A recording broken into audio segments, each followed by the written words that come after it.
Hello दोस्तों, नमस्कार, जय हिंद। स्वागत है आपका अपने यूट्यूब चैनल मैथ्स माध्यम में। आशा करता हूँ आप एकदम बढ़िया होंगे और अपनी पढ़ाई को अच्छे तरीके से कर रहे होंगे।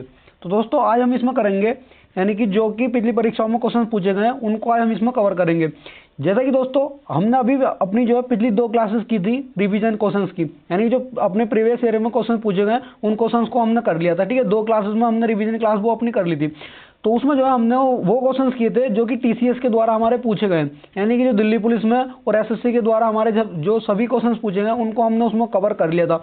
आज जो हमारी ये क्लास होगी, आज हम इस क्लास में जो हम क्वेश्चन कवर करेंगे, हम इसमें जो है यूपीएससी, ठीक है, यूपीएससी, यूपीपीएससी, एमपीएससी, जेपीएससी, ठीक है, उन क्वेश्चंस को हम इसमें कवर करते हुए चलेंगे। ठीक है, तो इसमें जो है दोस्तों अगर आपने हमारी पिछली क्लास नहीं देखी थ्योरी वाली तो उन क्लासों को देख लेना। ठीक है, आज आपको जो है लेवल पता चल जाएगा जो हम थ्योरी कर रहे हैं कि हम थ्योरी जो है किस लेवल की करते हुए चल रहे हैं। ठीक है, क्योंकि जो क्वेश्चंस आप देखेंगे जो कि हमारे यूपीएससी और पीसीएस के जो क्वेश्चंस आप करेंगे तो उसमें आपको थ्योरी का पता लग जाएगा कि आप जो थ्योरी किस लेवल की पढ़ते हुए आ रहे हैं। ठीक है, तो बिना किसी देरी के हम करेंगे अपनी क्लास को स्टार्ट। ठीक है, इसमें हमारा पहला क्वेश्चन ये दे रखा है कि इसमें हमें पहला क्वेश्चन दे रखा है कि निम्नलिखित में से कौन सा कथन सही है, यानी कि हमारा यूपीएससी 2022 में हमसे क्वेश्चन पूछा गया है। तो हमारा इसमें पहला कथन दे रखा है कि भारत का संविधान मंत्रियों को 4 श्रेणियों अर्थात कैबिनेट मंत्री, स्वतंत्र प्रभार मंत्री, राज्य मंत्री, राज्य और उपमंत्री में वर्गीकृत करता है। ठीक है,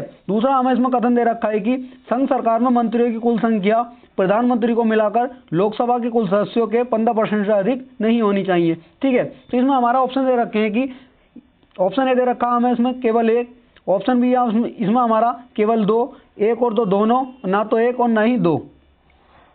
तो हमारा इसमें जो आंसर हो जाएगा, इसमें हमारा आंसर हो जाएगा केवल बी, यानी कि इसमें जो है ये हमारा दूसरा ही सही है। जो जैसा कि दोस्तों मैंने आपको बता कर कहा था, जो मैंने आपको आर्टिकल 74 और 75 कराया था, तो उसमें जो है हमारा मंत्रियों की 3 श्रेणियां दी गई थी। उसमें हमारा कैबिनेट मंत्री आए थे पहले नंबर पर, दूसरे पर आए थे हमारे स्वतंत्र प्रभार मंत्री, और जो तीसरे नंबर पर आए थे हमारे वो उप मंत्री उसके अंतर्गत आ जाते हैं। ठीक है, और दोस्तों इसमें मैंने आपको कराया था कि जो हमारा लोकसभा में जो सदस्यों की संख्या होती है वो 15% से जो ज़्यादा नहीं होती है, उसमें जो है प्रधानमंत्री को भी उसमें शामिल कर लिया जाता है, क्योंकि प्रधानमंत्री जो होता है हमारा, ये हमारा लोकसभा का ही सदस्य होता है प्रधानमंत्री। ठीक है, और जो हमारा मैंने उसमें बताया था आपको, जो दिल्ली होती है हमारी, दिल्ली में जो हमारा दिल्ली की विधानसभा में जो संख्या होती है वो हमारी 10% होती है। दिल्ली जो है इसका अपवाद है। ठीक है, आगे देखेंगे इसी में ही हमारा अगला क्वेश्चन है। इसमें हमारा अगला क्वेश्चन ये दे रखा है कि 26 जनवरी 1950 को भारत की वास्तविक संवैधानिक स्थिति क्या थी। ये भी हमारा दोस्तों पीसीएस यूपीएससी हमारा 2021 में हमारा एक क्वेश्चन पूछा गया है। तो इसमें हमारे ऑप्शन दे रखे हैं कि लोकतंत्रात्मक गणराज्य, ऑप्शन बी है हमारा इसमें संपूर्ण प्रभुत्व संपन्न लोकतंत्रात्मक गणराज्य, ऑप्शन सी है हमारा इसमें संपूर्ण प्रभुत्व संपन्न पंथनिरपेक्ष लोकतंत्रात्मक गणराज्य, ऑप्शन डी है हमारा संपूर्ण प्रभुत्व संपन्न समाजवादी पंथनिरपेक्ष और लोकतंत्रात्मक गणराज्य। ठीक है, तो हमारा इसका आंसर हो जाएगा ऑप्शन नंबर बी, जो हमारा यानी कि जो 26 जनवरी 1950 को जो भारत की संवैधानिक स्थिति वो थी हमारी संपूर्ण प्रभुत्व संपन्न लोकतंत्रात्मक गणराज्य। ठीक है, आगे देखेंगे इसी में ही अगला क्वेश्चन हमारा आज की क्लास का अगला क्वेश्चन हमें ये दे रखा है कि इनमें से कौन संविधान सभा की प्रारूपण समिति का जो है सदस्य नहीं था। ये दोस्तों हमारा सीडीएस सेकंड में हमारा क्वेश्चन पूछा गया 2017 में। दोस्तों इसमें जो है मैंने जो हमारी प्रारूप समिति थी वो मैंने अभी आपको कराई नहीं है, लेकिन इसमें मैं आपको बता देता हूँ इसके बारे में। ठीक है, जो हमने क्लास स्टार्ट की थी वो हमने अनुसूचियों से स्टार्ट की थी। जो हमारी संविधान सभा है, ठीक है, उसका गठन वो हम उसकी एक क्लास लेकर के कवर कर लेंगे उसको भी। तो हमारा इसमें दिया गया है कि कौन हमारा जो प्रारूप समिति संविधान सभा की जो प्रारूप समिति थी उसका सदस्य नहीं था। तो इसमें ऑप्शन है हमारे N G. Ayyangar, K M. Munshi, B N. Rau या मोहम्मद सादुल्ला। ठीक है, तो हमारा इसका आंसर हो जाएगा ऑप्शन नंबर सी, जो बी.एन. राव जो है उसके सदस्य नहीं थे। ठीक है, आगे देखेंगे इसी में ही अगला क्वेश्चन हमारा आज की क्लास का अगला क्वेश्चन हमें ये दे रखा है कि 44वें संविधान संशोधन द्वारा किस अधिकार को मूल अधिकार की श्रेणी से हटाकर एक विधिक अधिकार बनाया गया है। ठीक है, ये क्वेश्चन भी दोस्तों मैंने आपको करा रखा है। अगर आपने हमारी संविधान संशोधन वाली क्लासेस नहीं देखी हैं दोस्तों उन क्लासेस को देख लेना, क्योंकि दोस्तों इन्हीं जो हमारे प्रीवियस ईयर की परीक्षाएं इन्हीं को ही कवर करते हुए हमने दोनों क्लास ली है। क्योंकि दोस्तों ये देखो आप इसमें देख रहे होंगे कि जो क्वेश्चन हमारे, क्योंकि जो हमारे एसएससी के द्वारा, एसएससी और टीसीएस के द्वारा हमारे जो क्वेश्चन पूछे गए उनको तो हमने दोनों क्लास में कर लिया। आज हम जो कवर कर रहे हैं इसमें, जैसे कि मैंने आपको क्लास की स्टार्टिंग में बताया था, हम इसमें यूपीएससी और यूपीपीएससी के क्वेश्चन को कवर करते हुए चलेंगे। इससे हमें पता लगेगा कि हमने जो थ्योरी की है हमने किस लेवल की थ्योरी हम करते हुए हैं। अगर आपने जो क्लासेस स्टार्टिंग से देखते हुए आ रहे हैं तो आप इन क्वेश्चन को आराम से बना करके ले जाएंगे। तो इसमें हमारा ऑप्शन दे रखे हैं समानता का अधिकार, स्वतंत्रता का अधिकार, संपत्ति का अधिकार और शिक्षा का अधिकार। जो इसको 44वें संविधान संशोधन हमारा हुआ था 1978 में, इसको जो है संपत्ति के अधिकार को एक कानूनी अधिकार हमारा बना दिया गया है और इसको जो है हमारा आर्टिकल 300 के ए में रख दिया गया है। ठीक है, आगे देखेंगे इसी में ही आज की क्लास का अगला क्वेश्चन हमारा। अगला क्वेश्चन हमें यह दे रखा है कि भारत के संविधान का कौन सा भाग कल्याणकारी राज्य के आदर्श की घोषणा करता है। ठीक है, इसमें दोस्तों मैंने क्या आपसे बताया था कि जो हमारा कभी कभी क्वेश्चन ये पूछ लेता है हमसे एग्जाम में, डायरेक्ट क्वेश्चन से पूछ लेता है कि संविधान का कौन सा भाग जो है किससे संबंधित है और कौन से भाग में जो किस आर्टिकल किस आर्टिकल के अंतर्गत कौन सा भाग आता है। तो यहीं हमसे पूछ लिया है कि जो संविधान का कौन सा भाग है वो कल्याणकारी राज्य के आदर्श की घोषणा करता है।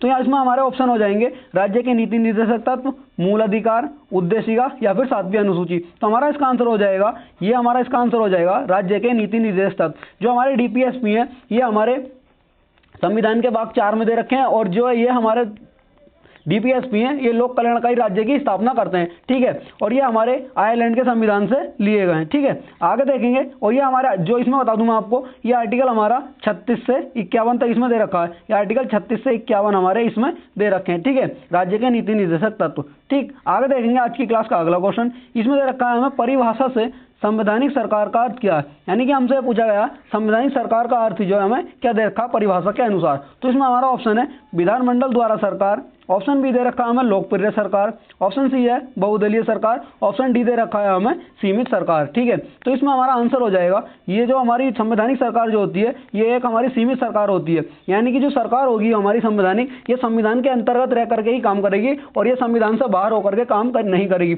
इसीलिए जो है इसको सीमित सरकार कहा गया है। ठीक है, आगे देखेंगे इसी में ही आज की क्लास का अगला क्वेश्चन। इसमें हमारा ये दे रखा है अगला क्वेश्चन कि संविधान में मौलिक कर्तव्य किस संशोधन द्वारा जोड़े गए थे। ठीक है दोस्तों, देखो आपने इसमें देखेंगे जो हमारे संविधान संशोधन है उससे भी काफी सारे क्वेश्चन पूछे गए, इसीलिए दोस्तों हमने जो उनको 2 क्लासेस में कवर किया था। ठीक है, तो इसमें हमें ऑप्शन दे रखा है 40वां संशोधन, 44वां संशोधन, 42वां संशोधन या फिर 45वां संशोधन। ठीक है, ये हमारा सीजीएल 2008 में हमसे क्वेश्चन पूछा गया। तो हमारा इसका आंसर हो जाएगा ऑप्शन नंबर बी, जो हमारे इसको जोड़ा गया था जो मौलिक कर्तव्य, इनको 44वें संविधान संशोधन 1978 के द्वारा इनको जोड़ा गया था। और ये कितने जोड़े गए थे स्टार्टिंग में, ये हमारे 10 जोड़े गए थे और जो 11वां जोड़ा गया था हमारा ये 86वां संविधान संशोधन के द्वारा इसको 2002 में जोड़ा गया था, 11वां हमारा मौलिक कर्तव्य। ठीक है, आगे देखेंगे इसी में ही हमारा आज की क्लास का अगला क्वेश्चन। इसमें दे रखा है हमें शिक्षा का अधिकार मौलिक अधिकारों में सम्मिलित किया गया था। यानी कि शिक्षा के अधिकार को मौलिक अधिकारों में किस संविधान संशोधन के द्वारा इसमें जोड़ा गया था। ये दोस्तों आप देख रहे होंगे क्वेश्चन हमारा यूपीपीएससी 2022 में हमसे क्वेश्चन पूछा गया था। तो इसमें हमें दे रखा है कि 103वें संविधान संशोधन अधिनियम 2019 के द्वारा या फिर 93वें संविधान संशोधन अधिनियम 2005 के द्वारा या फिर 86वें संविधान संशोधन 2002 के द्वारा या फिर 71वें संविधान संशोधन 71वें संविधान संशोधन 1992 के द्वारा। ठीक है, तो हमारा इसका आंसर हो जाएगा, इसको जैसा कि अभी बता करके आया हूं आपको, 86वें संविधान संशोधन 2002 के द्वारा हमारे मौलिक इसको जो है जोड़ा गया था। ठीक है, इसी में आगे देखेंगे आज की क्लास का अगला क्वेश्चन हमारा। इसमें यह दे रखा है हमें कि राज्यों में मुख्यमंत्री सहित मंत्रिपरिषद में मंत्रियों की न्यूनतम संख्या क्या हो सकती है। ठीक है, यानी कि इसमें जो है हमारा मुख्यमंत्री को भी इसमें इंक्लूड किया गया है। जैसे कि हम जो है अपने जो है केंद्र में लोकसभा में हम प्रधानमंत्री को इंक्लूड कर लेते हैं, इसमें ही जो है हम मुख्यमंत्री को इंक्लूड कर करके बताएंगे। तो इसमें जो हमारा ऑप्शन दे रखे हैं इसमें, यानी कि 10, 12, 13 या फिर 14 है। तो हमारा इसका आंसर हो जाएगा जो संख्या होती है ये हमारी 12 संख्या इसमें जो है होती है, जो हमारी न्यूनतम संख्या है ये हमारी 12 होती है। ठीक है, मंत्रिपरिषद में। ठीक, आगे देखेंगे आज की क्लास का अगला क्वेश्चन। इसमें हमें दे रखा है अगला क्वेश्चन जो है भारत की संसद किनसे मिलकर के बनती है। ठीक है, इसमें जो हमारा ये CISF AC LDC एग्जाम 2014 में हमसे क्वेश्चन पूछा गया था। तो जो हमारी संसद है ये किस किस से मिलकर के बनी होती है। ठीक है, इसमें देखेंगे हमारा पहला ऑप्शन दे रखा है कि केवल लोकसभा और राज्यसभा। ऑप्शन बी है हमारा लोकसभा, राज्यसभा और योजना आयोग। ऑप्शन डी है हमारा भारत का राष्ट्रपति, लोकसभा और राज्यसभा। ऑप्शन डी है हमारा कैबिनेट सचिवालय, लोकसभा और राज्यसभा। तो हमारा इसका आंसर हो जाएगा ये हमारे भारत के राष्ट्रपति, लोकसभा और राज्यसभा से मिलकर के बनी होती है, ठीक है। और जो हमारा राष्ट्रपति होता है, जैसा कि मैंने आपको बताया, ये आर्टिकल 52 के अंतर्गत हमारा राष्ट्रपति का पद दे रखा है। और जो हमारा राष्ट्रपति होता है, ये संसद का जो है हमारा एक अभिन्न अंग होता है, ठीक है। और जो हमारा संसद है हमारा, ये आर्टिकल हमारा 79 में दे रखी है। लोकसभा हमारा जो है, लोकसभा हमारा आर्टिकल 81 में हो जाएगा। और राज्यसभा हमारा जो हो जाएगा, ये आर्टिकल 7 हमारा 80 में आ जाएगा, ठीक है। आगे देखेंगे इसी के साथ में आज की क्लास का अगला क्वेश्चन। इसमें हमें दे रखा है दोस्तों कि भारत के राष्ट्रपति अपना त्यागपत्र किसको संबोधित करके देते हैं, यानी कि जो भारत के राष्ट्रपति हैं ये अपना जो त्यागपत्र है ये किसको देंगे। दोस्तों हमारा क्वेश्चन जो है ये यूपीएससी 2009 में और जेपीएससी 2013 में हमसे क्वेश्चन पूछा गया है। दोस्तों अगर आपने जो स्टार्टिंग से हमारी थ्योरी क्लास आप लेकर जो आप लेते हुए आ रहे हैं, तो उसमें जो है आपको थ्योरी के साथ साथ आपको ये पता लग रहा होगा कि आप जो थ्योरी किस लेवल की पढ़ते हुए आ रहे हैं। क्योंकि दोस्तों जितने भी क्वेश्चन मैं आपको करा रहा हूँ आज जो ये हमारी क्लास में कर रहे हैं हम क्वेश्चन, ये सभी हमारे, ठीक है, यूपीएससी और एमपीएससी, जेपीएससी और यूपीपीएससी से रिलेटेड सभी क्वेश्चंस हैं। और ये सभी क्वेश्चन जो हमारे पिछली परीक्षाओं में आए हुए हैं, ठीक है। तो आपसे रिक्वेस्ट है कि थ्योरी क्लासेस को दोस्तों आप जो है अच्छे से करते हुए आना और साथ में नोट्स बनाते हुए आना, ठीक है। तो इसमें हमारा ऑप्शन दे रखे हैं कि लोकसभा स्पीकर, प्रधानमंत्री, उपराष्ट्रपति या फिर सर्वोच्च न्यायालय के मुख्य न्यायाधीश। जो हमारा राष्ट्रपति है ये अपना त्यागपत्र जो है किसको देंगे, ठीक है। तो इसमें हमारा ऑप्शन आंसर हो जाएगा ऑप्शन नंबर सी, यानी कि जो हमारा जो राष्ट्रपति हैं ये अपना त्यागपत्र जो है हमारा ये भारत के उपराष्ट्रपति को जो अपना त्यागपत्र देते हैं, ठीक है। आगे देखेंगे इसी में ही आज की क्लास का अगला क्वेश्चन। और जो इसमें बता दूं मैं दोस्तों आपको, जो हमारे राष्ट्रपति हैं इनको जो शपथ दिलाते हैं ये भारत के मुख्य न्यायाधीश जिनको जो है शपथ दिलाते हैं राष्ट्रपति को, ठीक है। आगे देखेंगे आज की क्लास का अगला क्वेश्चन हमारा, इसमें दे रखा है कि अगले क्वेश्चन में हमारा भारत के राष्ट्रपति और उपराष्ट्रपति के निर्वाचन में उठे संदेहों और विवादों के मामले में जांच और निर्णय निम्नलिखित में से किस संवैधानिक प्राधिकरण द्वारा दिए जाते हैं। जैसा कि दोस्तों मैंने आपको बताया था कि जो हमारा केंद्र राज्य विवाद होते हैं, राज्य राज्य विवाद होते हैं, और उपराष्ट्रपति और राष्ट्रपति के चुनावों से संबंधित जो विवाद होते हैं, ठीक है, तो उनको कौन सुनता है, वो हमारा देश का जो सुप्रीम कोर्ट सुनता है, ठीक है। जब मैंने आपको सुप्रीम कोर्ट कराया था उसकी एक सेपरेट एक अलग ही क्लास मैंने आपकी कराई थी सुप्रीम कोर्ट की, ठीक है। सुप्रीम कोर्ट की क्लास मैंने करा रखी है, उसमें मैंने आपको बताया था कि हमारी जो सुप्रीम कोर्ट की अधिकारिता है वो कहाँ तक उसकी अधिकारिता फैली हुई है, ठीक है।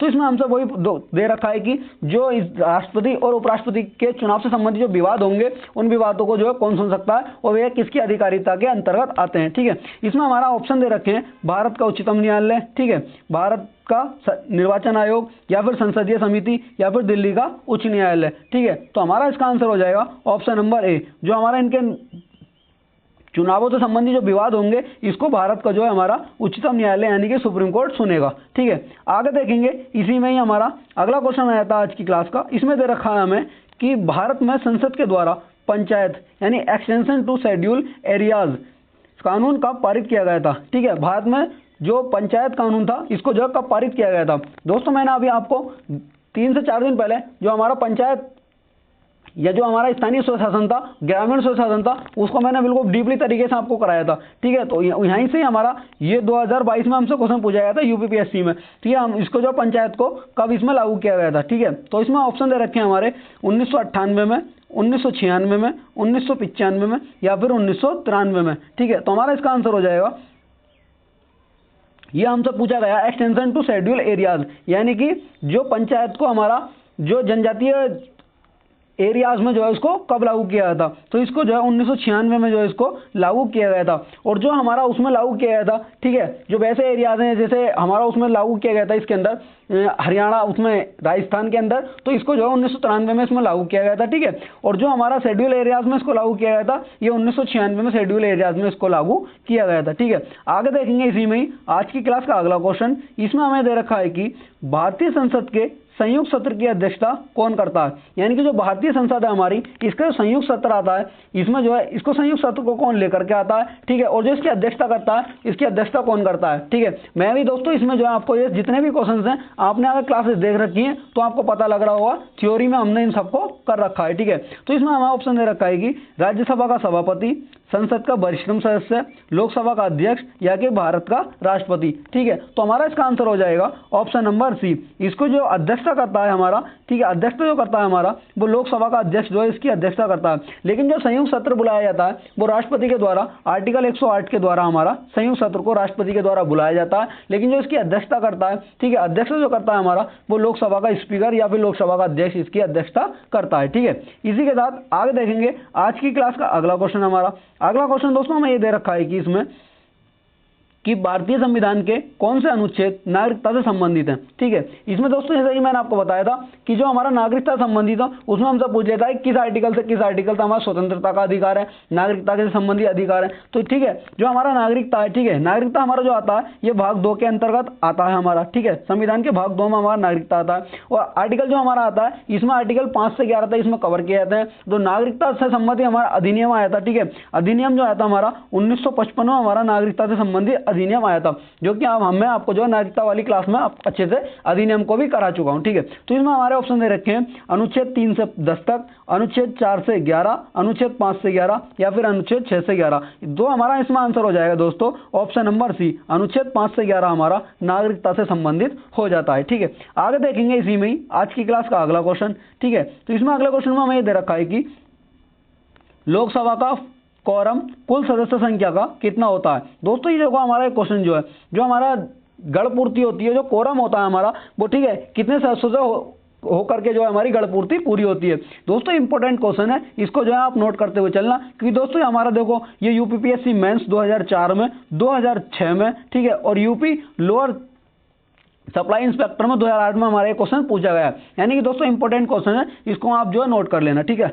और इतना इसमें हम ऑप्शन दे रखे हैं कुल सदस्य संख्या का 1/6 होता है, या फिर कुल सदस्य संख्या का 1/5, या कुल सदस्य संख्या का 1/10, या फिर कुल सदस्य संख्या का 1/8। जो हमारा कुल लोकसभा का कोरम जो होता है वो हमारा कुल सदस्य संख्या का 1/10 होता है, ठीक है। एक यदि हमारी कुल सदस्य संख्या का 1/10 सदस्य आ जाते हैं तो हमारा जो संसद में जो है सत्र हमारा चलना स्टार्ट हो जाते हैं, ठीक है। आगे देखेंगे इसी के साथ में आज की क्लास का अगला क्वेश्चन हमारा क्वेश्चन नंबर 17 हमारा ये दे रखा है कि इसमें हमें ये दे रखा है कि भारत के संविधान की उद्देशिका क्या है। दोस्तों जो उद्देशिका है ये वाला क्वेश्चन मैंने मतलब जो थ्योरी है इसकी मैंने अभी आपको कराई नहीं है, लेकिन इस क्वेश्चन के माध्यम से हम थोड़ी सी थ्योरी इसमें कवर कर लेंगे, ठीक है। तो इसमें हम भारत की जो भारत के संविधान की उद्देशिका यानी कि प्रस्तावना क्या है, ठीक है। तो इसमें हम ऑप्शन दे रखे हैं कि ऑप्शन ए हमारा संविधान का भाग है किंतु कोई विधिक प्रभाव नहीं रखती है, ठीक है। ऑप्शन बी दे रखा है हमें संविधान का भाग नहीं है और कोई विधिक प्रभाव नहीं रखती है, ठीक है। ऑप्शन सी है हमारा इसमें संविधान का भाग है और वैसा ही विधिक प्रभाव रखती है जैसा कि उसका कोई अन्य भाग है, ठीक है। ऑप्शन डी दे रखा है इसमें संविधान का भाग है किंतु अन्य भागों से स्वतंत्र होकर उसका कोई विधिक प्रभाव नहीं होता है, ठीक है। तो दोस्तों इसमें हमारा जो ऑप्शन हो जाएगा ऑप्शन नंबर डी, इसमें आंसर इसका आंसर जो हो जाएगा हमारा ऑप्शन नंबर डी इसमें आंसर हो जाएगा इसका, ठीक है। ये संविधान का भाग है किंतु अन्य भागों से स्वतंत्र होकर इसका कोई विधिक प्रभाव नहीं है। तो दोस्तों इसमें बता दूं आपको जो हमारा एक केशवानंद भारती एक हमारा गोलकनाथ केस आया था, ठीक है। एक गोलकनाथ केस आया था, गोलकनाथ केस में हमारा ये कहा गया था नहीं गोलकनाथ केस आया था और इसमें हमारा ये कहा गया था कि जो प्रस्तावना है हमारा उद्देशिका ये संविधान का अंग नहीं है, ठीक है। इसके बाद में हमारा केशवानंद भारती केस आया था, ठीक है, आपने पढ़ा होगा, ठीक है। इसको जो हम केशवानंद भारती केस को बिल्कुल विस्तार से करेंगे, ठीक है। बाद में इसमें थोड़ा सा मैं आपको बता दूं जो केशवानंद हमारा भारती केस आया था 1973 में, ये केरल से हमारा संबंधित था और ये जमीन से हमारा संबंधित केस था। तो इसमें हमारा ये कहा गया था कि जो हमारी जो प्रस्तावना यानी कि उद्देशिका ये हमारा संविधान का अंग है और ठीक है इसमें जो है संशोधन किया जा सकता है। तो इसमें जो है 42वें संविधान संशोधन 1972 के द्वारा इसमें एक बार हमारा संविधान इसमें जो प्रस्तावना में संशोधन किया गया था और इसमें जो हमारा 3 शब्द जोड़े गए थे, ठीक है, समाजवाद, अखंडता और पंथनिरपेक्ष। इनमें जो इन 3 शब्दों को इसमें जो एक मतलब जो है पहली बार इसमें संशोधन करके इसमें जो पहला संविधान संशोधन हुआ था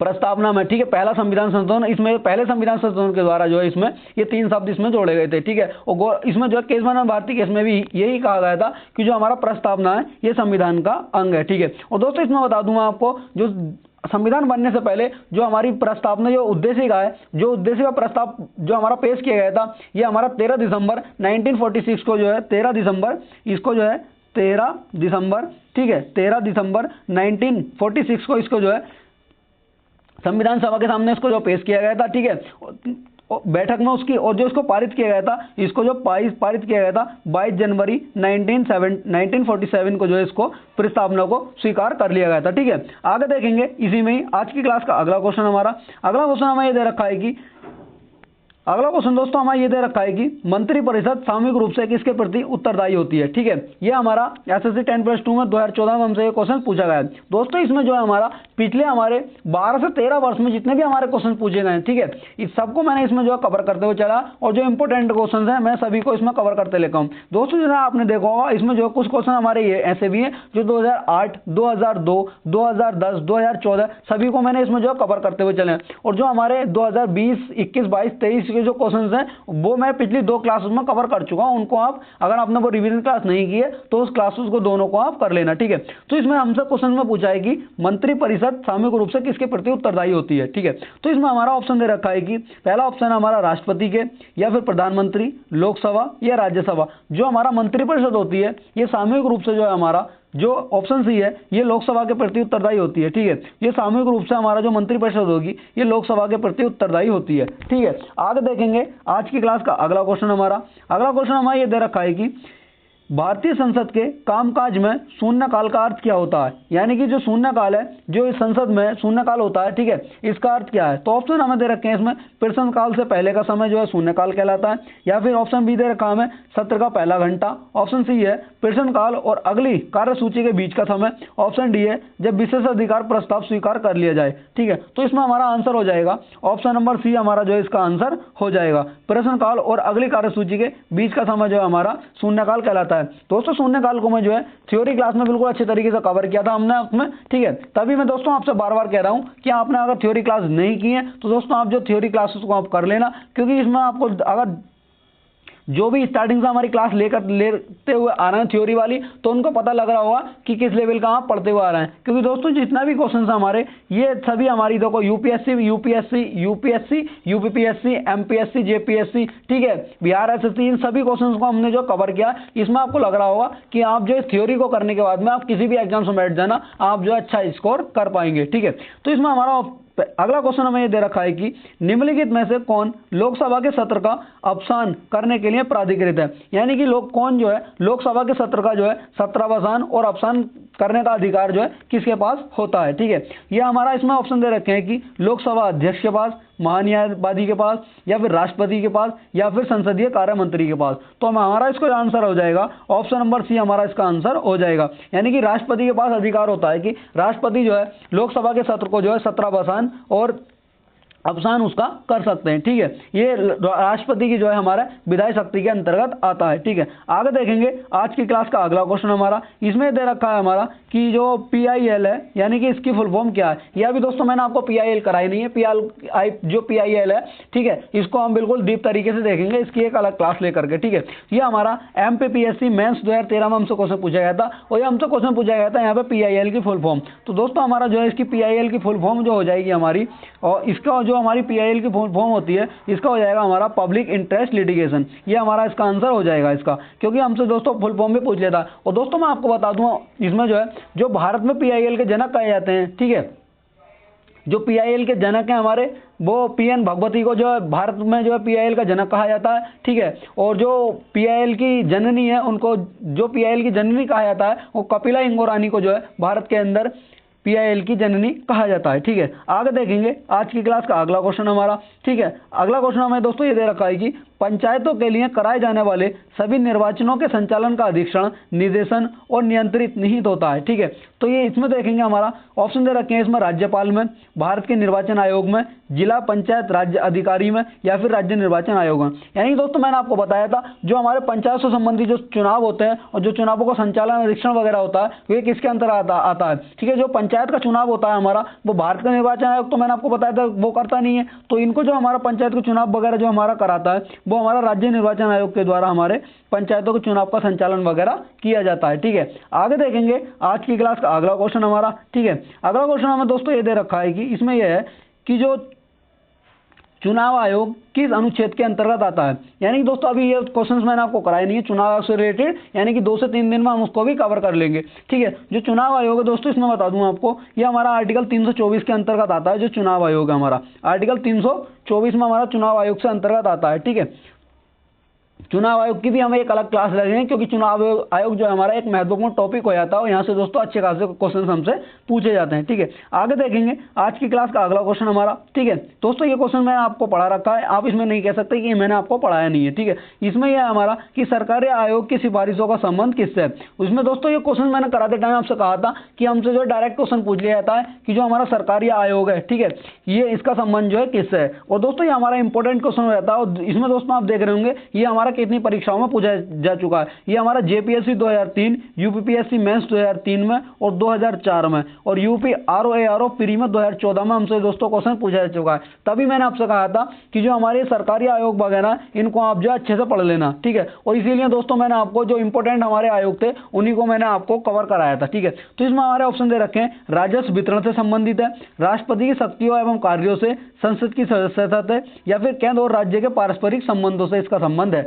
तो इसमें दोस्तों हमारा आंसर हो जाएगा ऑप्शन नंबर डी, जो हमारा सरकारी आयोग है। सरकारी आयोग हो गया हमारा, पुंछी आयोग हो गया, राजमन्नार समिति हो गई। ठीक है, जो इनका संबंध है हमारा ये केंद्र राज्य संबंध से जो है इनका संबंध हो जाता है। ठीक है दोस्तों, तभी मैं आपसे बार बार कह रहा हूं कि अगर आप थ्योरी क्लासेस नहीं कर रहे हैं तो दोस्तों आप जो थ्योरी क्लासेस करिए, क्योंकि आपको जो थ्योरी क्लासेस हम जो उस लेवल की थ्योरी क्लास करा रहे हैं कि जो आप जो किसी भी एग्जाम में बैठ जाना आप जो अच्छा स्कोर कर पाएंगे। और दोस्तों तभी मैं आपसे कहता हूं कि आपको कोई पैड बैच खरीदने की जरूरत नहीं है। ठीक है, यूट्यूब पर दोस्तों फ्री में हम इतना करा देंगे कि आपको कोई भी किसी भी टीचर का पैड बैच खरीदने की जरूरत नहीं होगी।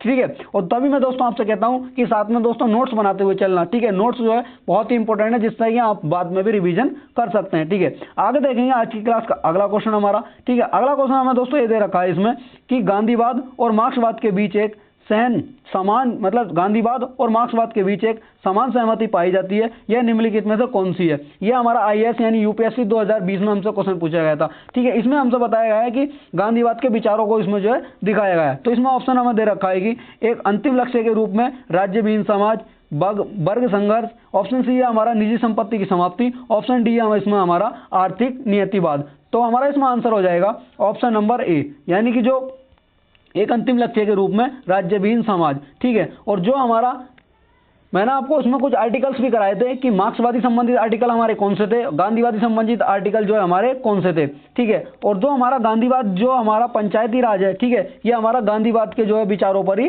रखा गया था। ठीक है, आर्टिकल हमारा 40। ठीक, आगे देखेंगे आज की क्लास का अगला क्वेश्चन हमारा। अगला क्वेश्चन दोस्तों हमें ये दे रखा है इसमें कि भारत में राष्ट्रीय आपातकाल की घोषणा करने का अधिकार निम्नलिखित में से कौन सा नहीं है। यानी कि जो अभी आर्टिकल जो आपातकाल से संबंधित है ये मैंने अभी कराया नहीं क्वेश्चन, लेकिन इसमें हम जो है थोड़ा सा कवर करते हुए चलेंगे। यानी कि जो हमारा भारत में राष्ट्रीय आपातकाल है जो घोषणा है ये किन आधारों पर हो सकती है और किन आधारों पर जो घोषणा नहीं हो सकती। ठीक है, तो इसमें हमारा ऑप्शन दे रखे हैं, एक तो युद्ध, ऑप्शन सी है हमारा बी दे रखा है इसमें बाह्य आक्रमण, ऑप्शन सी है हमारा आंतरिक शांति का खतरा और ऑप्शन डी है हमारा सशस्त्र विद्रोह। ठीक है, तो इसमें जो है हमारा आंसर हो जाएगा ऑप्शन नंबर सी। ठीक है, ऑप्शन नंबर सी हमारा 26 का आंसर हो जाएगा। ठीक है, आंतरिक शांति को खतरा, ये हमारा इसका जो कोई भी घोषणा का जो मतलब जो है जो हमारा राष्ट्रीय आपातकाल है, ठीक है, आपातकालीन घोषणा का जो आधार है ये आंतरिक शांति को जो आधार बना करके हम जो है राष्ट्रीय आपातकाल नहीं लगा सकते। ठीक है, इसी में आगे देखेंगे आज की क्लास का अगला क्वेश्चन हमारा। ठीक है, अगला क्वेश्चन हमें ये दे रखा है इसमें दोस्तों